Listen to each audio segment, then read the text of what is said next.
Rafale کے بعد دوستوں اب آئی فون کی باری آ گئی ہے۔ جب سے آئی فون بھارت میں آیا ہے اور مینوفیکچرنگ جو ہے وہ بھارت میں شروع کی ہے، اس وقت سے آئی فون کا بھی زوال شروع ہو گیا ہے۔ یعنی کہ بھارت نے رافیل کا استعمال کرنا شروع کیا تو رافیل کا زوال شروع ہو گیا ہے۔ انڈونیشیا اور باقی ممالک سوچ رہے ہیں کہ فرانس سے ڈیل جو ہے وہ ختم کر دیں اور J10C کی طرف جایا جائے، جبکہ اب آئی فون جو ہے اس کے شیئرز بھی دوستوں گرنا شروع ہو گئے ہیں۔ یہ پیش رفت اس وقت دوستوں سامنے آئی ہے جب ڈونلڈ ٹرمپ نے دوبارہ سے آئی فون کو دھمکی لگا دی ہے کہ بھارت میں آئی فون مت تیار کرو۔ اب کتنے شیئرز دوستوں آئی فون کے گرتے جا رہے ہیں یہ بھی آپ کے سامنے رکھتے ہیں۔ کہا جا رہا ہے رائٹرز کی جانب سے کہ ایک قریبی ذرائع نے بتایا ہے کہ ایپل کا منصوبہ ہے کہ 2026 کے اختتام تک امریکہ میں فروخت ہونے والے زیادہ تر آئی فونز بھارت میں قائم فیکٹریوں میں تیار کیے جائیں۔ یہ پیش رفت چین پر بڑھتے ٹیرف، سپلائی چین کے خدشات اور لاگت میں اضافے کے خدشات کے پیش نظر کی جا رہی ہے۔ ایپل بھارت کو ایک متبادل مینوفیکچرنگ مرکز بنانے کی کوشش کر رہا ہے، لیکن اس کے سامنے جو ہے وہ ڈونلڈ ٹرمپ دیوار بن کے کھڑے ہو گئے ہیں کہ نہیں، آئی فون جو ہے وہ صرف اور صرف امریکہ میں بننے چاہیے۔ امریکی صدر ڈونلڈ ٹرمپ نے ٹیکنالوجی کمپنی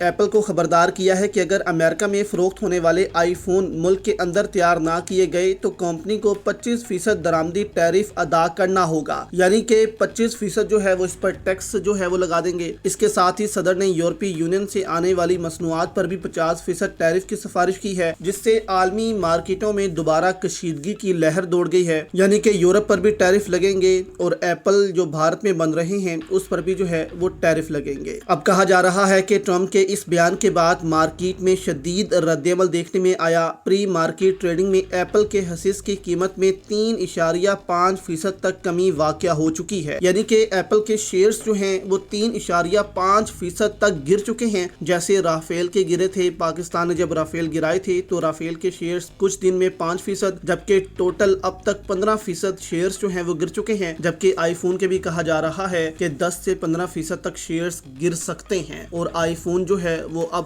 کوشش کر رہا ہے کہ بھارت سے نکلا جائے اور 2026 سے 27 تک امریکہ میں ہی انویسٹمنٹ کی جائے اور امریکہ میں ہی آئی فونز تیار کیے جائیں۔